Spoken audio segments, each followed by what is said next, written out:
Hello friends, దిమ్మ తిరిగే దెయ్యాల కథలు అనే సిరీస్కి స్వాగతం సుస్వాగతం. నాది ఊరి చివర కొత్తగా ఏర్పడిన కాలనీ. ఇల్లు ఎక్కువగానే ఉన్న ఖాళీ ఫ్లాట్లు కూడా ఎక్కువగానే ఉన్నాయి. అలాంటి కాలనీలో సాధారణంగా రాత్రి 9 గంటలకే మొత్తం సైలెంట్ అవుతుంది. అలాంటిది ఆ రోజు ఎందుకో 7 గంటలకే మొత్తం సైలెంట్ అయిపోయింది. ఆ కాలనీలో ఉన్న ఒక ఇంట్లో 17 ఏళ్ల రాణి, 12 ఏళ్ల వాణి ఇద్దరే ఉన్నారు. ఆ రోజు ఉదయమే వాళ్ళ తాతగారిని తీసుకొస్తానని చెప్పి వాళ్ళ తల్లిదండ్రులు ఇద్దరు ఊరికి వెళ్లారు. అంతవరకు బాగానే ఉన్న వాతావరణం ఒక్కసారిగా మారిపోయి ఈదురుగాలులతో పాటు వర్షం కూడా రాసాగింది. తన స్టడీ రూమ్ లో హోంవర్క్ చేసుకుంటున్న వాణి మెల్లగా లేచి వంటగదిలో రాత్రి భోజనం కోసం వంట చేస్తున్న రాణి దగ్గరకు వచ్చి, అక్క, నీకు భయం వేస్తుందా అని అడిగింది. భయం ఎందుకు అంటూ చెల్లికి ధైర్యం చెప్పబోతున్న రాణికి హాల్లో ఉన్న టీవీ పెద్దగా శబ్దం చేస్తూ ఆన్ అయింది.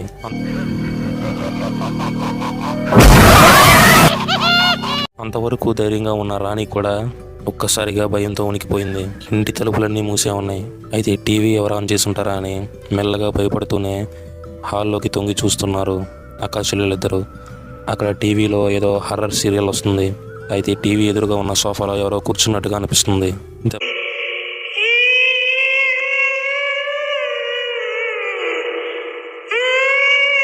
దెబ్బకి వాణి భయపడిపోయి అక్కను పట్టుకుని గట్టిగా ఏడవడం మొదలుపెట్టింది. అంతలో ఒక్కసారిగా కరెంటు పోయింది. బయట చూస్తేనేమో గాలితో కూడిన వర్షం, మెరుపులు, ఉరుములు, శబ్దాలు. వీటి వల్ల ఇంకా భయపడిపోయి వంటింట్లో ఉన్న దేవుడి గూట్లో ఉన్న దీపం వెలుగు చూస్తూ అలాగే కూర్చున్నారు ఇద్దరు. అంతలో తలుపు కొట్టిన శబ్దం. రాణి, వాణి అంటూ వాళ్ళ పేర్లు పిలుస్తున్న బొంగురు గొంతు వినిపించింది. బాగా భయపడిపోయిన అక్క చెల్లెలిద్దరూ పెద్దగా ఏడవడం స్టార్ట్ చేశారు. అప్పుడే వాళ్ళ అమ్మా నాన్న రాణి, వాణి అని పిలుస్తూ తలుపు కొట్టడంతో ఒక్కసారిగా ధైర్యం తెచ్చుకుని వెళ్లి తలుపులు తీసి వాళ్ళ తల్లిదండ్రులతో పాటు తాతగారిని చూసి ఏడుస్తూ విషయం మొత్తం చెప్పారు.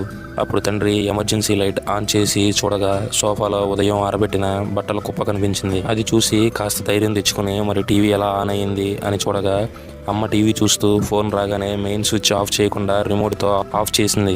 ఆ రిమోట్ మీద ఏ బల్లో పడి ఆన్ అయి ఉంటుంది అని చెప్పాడు. మరి తలుపు తట్టి మమ్మల్ని పిలిచిన ఆ బొంగూరు గొంతు పరిస్థితి ఏంటి అని అడిగింది వాణి.